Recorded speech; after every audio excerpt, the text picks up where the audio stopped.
Oh, how do we spin the narrative coming out of Ann Arbor this week? Losing to previously winless Penn State 27-17. We got Justin Rowe on the line from the Stadium in Maine podcast to break it down for us. Justin, how you doing this week? Doing good. I've got the Christmas tree up in the background, Nice. having the holiday spirit. Went and cut it down myself. So, things, as much as bad as things are in Ann Arbor right now, we're trying to keep the spirits up.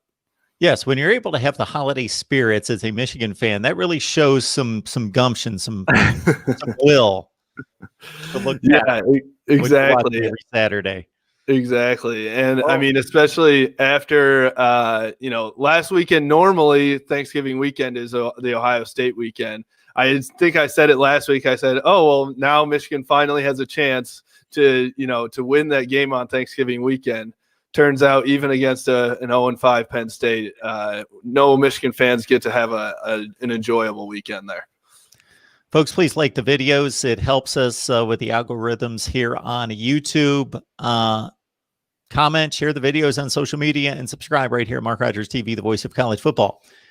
Cade McNamara, 12 of 25, 91 yards. So people that didn't watch the game, they're going to look at that and say, and I saw it all over social media, oh, this is the guy, huh? He's the guy just after the big game against Rutgers, and now look at him. So on to the next one. But I think you can give us a little bit more insight into Cade McNamara's performance.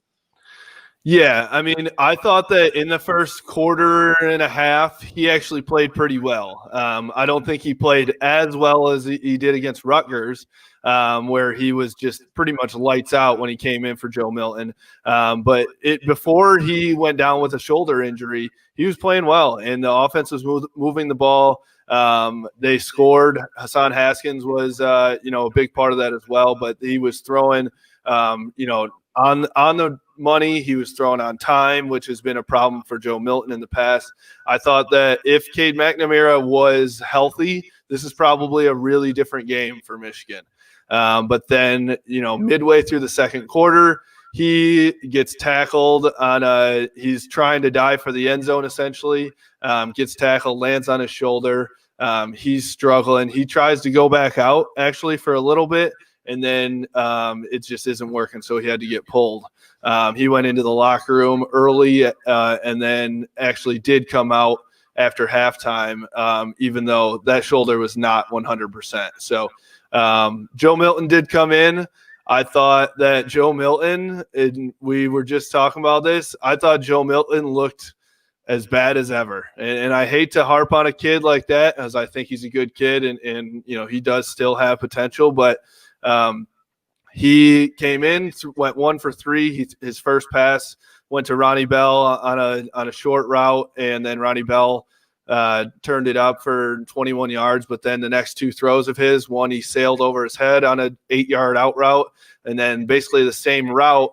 The next pass was thrown about 8 yards into the dirt in front of the receiver. So as far as the quarterback situation in Ann Arbor, I think it still is Cade McNamara's if he's healthy. Jim Harbaugh came out in his press conference today and did not say much about, per usual, he's not a real open about his injuries, but he just said he's still working things through and they don't have an update on McNamara. Now with obviously the COVID situation, we'll see if they even play on Saturday, but if they were to play, I'm not sure if he'd be available. So Joe Milton against a decent Maryland team. I don't know how you put or where you put Maryland, but I think Michigan would really struggle.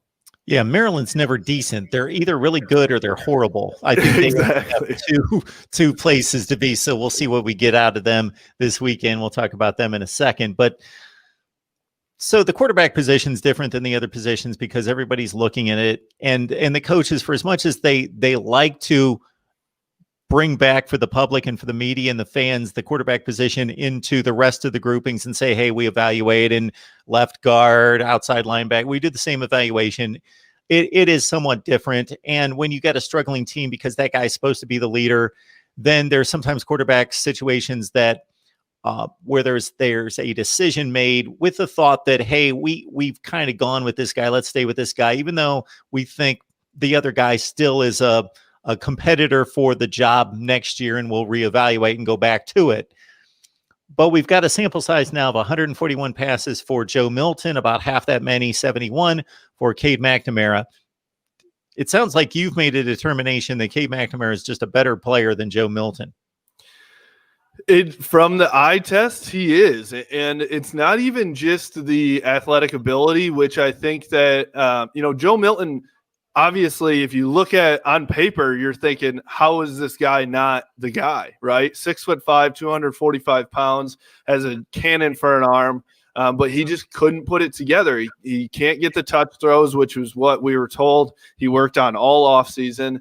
I don't think he goes through his reads very well.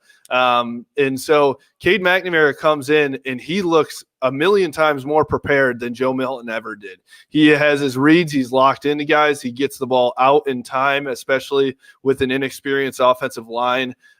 They really were working, well as a unit with McNamara at the helm. And so it was pretty obvious in the Rutgers game and even obvious in the beginning of this game against Penn State that there's just a different tempo, different feeling, different vibe to this offense under McNamara. So I think the leadership qualities are a lot different. He's much more vocal than Joe Milton, which I know that Jim Harbaugh loves that, obviously, as a former quarterback himself, and he was very vocal as well.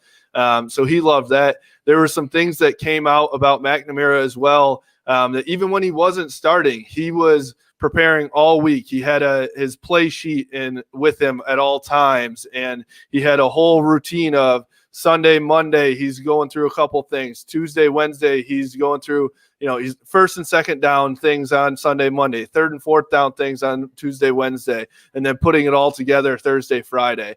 So I think he's much more of a student of the game, where Joe Milton has probably relied on his athletic ability too much and didn't feel like he needed to be that prepared. But yeah, in all senses, I thought McNamara was obviously the better quarterback, which to me, tell me how Cade McNamara, who in just August, September even, before Dylan McCaffrey transferred, he was the third string quarterback at Michigan. You had Joe Milton and Dylan McCaffrey battling it out. Well, now, obviously, Dylan wasn't the guy because Jim Harbaugh chose and Josh Gaddis chose Joe Milton over him. Joe Milton turned out not to be the guy. So now Cade McNamara is the guy. How is Cade McNamara? How is he not even looked at in spring practice, in summer, in fall? I'm very curious as to what happened over the offseason. And didn't most Michigan beat writers, media, people that followed the team think that Dylan McCaffrey was going to be the guy? 100%. I think that there were very few people that thought Joe Milton was the guy. McCaffrey was the obvious backup to Shea Patterson last year. Joe Milton only saw reps in the fourth quarter of blowout games, where Dylan actually had some meaningful time when Shea Patterson was injured. And so it was thought that it was his job 100%. And it was still a battle. I think a lot of people saw Joe Milton and saw the potential. And so he was going to get a look. But in terms of what Dylan McCaffrey brings to the table, a very Jim Harbaugh-esque quarterback, right? Not going to do anything crazy special, but will make the throws, calm, not turn the ball over, things like that, which is all the things that Harbaugh is looking for. So I don't know what the heck happened in Schembechler Hall this offseason, because for Cade, who now apparently from what we saw against Penn State, Cade at 50% is better than Joe Milton at 100%. You'd rather have him on the field because he played through most of that second half with a really badly injured right shoulder from what it looked like. And so I hate when people say this, but the QB whisperer Harbaugh, and all this stuff, it turns out he's probably not a QB whisperer. But you have to imagine he's a pretty good talent evaluator. He's had Andrew Luck, Colin Kaepernick, so many guys out there that he has really worked well with, and they've gone on to have success. How do you have three guys in that room that are all pretty talented, 4-star guys, every single one of them, and you missed on number 1 and number 2. And then number 3 seems to be your guy, but you only went to him because you had to. I don't know. I think that is an indictment on the coaching staff and the talent development and how they look at recruiting and how they look at the talent. And I know that there are guys like Brett Favre who just went out there and they were just so good and so talented, they didn't even really think about it. And I'm not going to rely on him for a quarterback evaluation, but I'm sure he could tell us who's good and who's not good. But Jim Harbaugh not only is a coach that has done what he's accomplished at various stops, but played at the highest level and took like NFL teams to playoff appearances. So he should be the guy to be able to evaluate this. And all hell will break loose on top of all this if Dylan McCaffrey transfers somewhere and plays lights out. Yeah, absolutely. And to be honest, I think it's very possible that that's going to happen. It's not like Dylan McCaffrey's a bad quarterback. He played well when he did get in, and he's shown that he can do it. So I imagine he's going to transfer somewhere in the Power 5 and probably be gunning for a starting spot somewhere. Probably play well, and then it's going to be all over. Wow, Jim Harbaugh, you probably should have stuck with that guy. And then maybe 2020 is completely different for Michigan. Who knows? I'm going to throw out a ridiculous theory, but after playing the Jake Rudocks and Wilton Spates of the world, whether it got in Jim Harbaugh's head that people are expecting flash, power, cannon arm, something that's a little bit more. And if I give them another guy that's just going to run the system and run the offense, might not be good enough. Yeah, I think that there is something to that where I don't even know if that was Jim Harbaugh's doing. Maybe Josh Gaddis is in his ear because Josh Gaddis is different. He wants to run the spread where Jim Harbaugh, if he had his way, he would love to just ground and pound forever and ever through the year 2050. When other teams are scoring, in 30 seconds, he wants to take the whole quarter. But I think that maybe Josh Gaddis was in his ear saying, hey, this guy is actually perfect for my system here. We can throw it deep. He can get it to the mid-level receivers, these, really fast receivers that I've got. Maybe there was something to that. I don't know. I think that Jim Harbaugh feels like he's kind of lost a little bit of his reign on that offense, after Josh Gaddis got there, and everyone was saying, Jim, you got to let the reins go. You got to, let somebody else that can come in and do it quicker, come into this century, right, with that offense. And so now he's like, hey, I let it go and, I let the reins go, and this is what you get. Talking Michigan football each and every week with Justin Rowe. You get a slice of it right here, but we advise you and encourage you to head on over to Stadium in Maine podcast. Just follow Justin at, you can see his Twitter handle right there on the banner, Justin Rowe 92, and follow him right to his podcast. You can get a deep dive on Michigan football every week. All right. So we talked about this before we started to record. You had mentioned that in listening to Coach Harbaugh's news conference this week that he had, again, needed to field the difficult questions about what's going wrong. And he was a bit perturbed about a question pertaining to the results, where the results on the field, and him defending the all-important and the all-encompassing term, the process.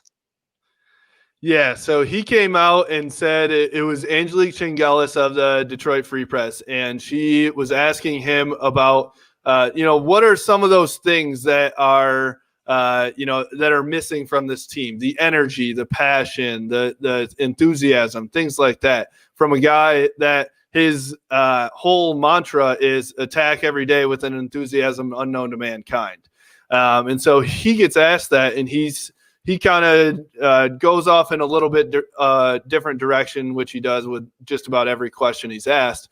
But he says, yeah, I think that people outside of this program have a disdain for the process. They are very results oriented, but we look at the process and we're happy with where the process is. And we, think that it could be successful in the future or whenever.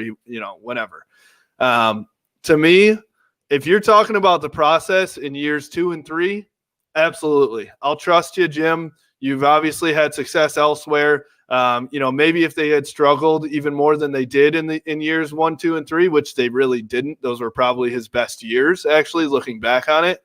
then yes, I agree. We'll trust the process and hope that you can get it together in years 4, 5, and 6. But when you are at, essentially almost the end of the year 6 and you have nothing to show for it, how could anybody trust your process that you have going on? And for him to ask, the media and the fan base to trust the process and say, basically call out the fan base and the media saying, you guys don't know about the process. We know about the process. Well, what's your process, Jim? I don't understand what your process is. It doesn't look like it's working from our end. And for results, he's talking about, oh, you guys are all about results. Yeah. You get paid $7 million a year to win football games and win championships. That's why you were brought here. So, I think we're going to be a little bit results oriented when talking about your success. Yeah, the process is supposed to lead to the positive results. So whether you're running an office or a factory, yes, there's an understanding that if you come in and say, we're running the conveyor belt a little bit too slow and we've got 12 people working over there and we only need 6. So we're going to bring 6 over here and let's start a Slack channel so we can get on the same page. Yes, you work those things out knowing, for the next few months, it may take some adjustments and we're going to take a step back. But hey, 3 years from now, we're going to be in great shape because we've made the right moves, because the process is then going to lead to the results being effective and positive. Yeah, we're in year 6. Exactly. And so, when you're looking at the 6-year span, I already said it, that 2015, 16, 17 was a down year, 18 was an up year. Those first 4 years or so, probably his best years, right? 19 was then down, and now 2020 is obviously one of the worst seasons in Michigan football history at the moment. I'm wondering, Brady Hoke's last couple years, he had really good recruiting classes.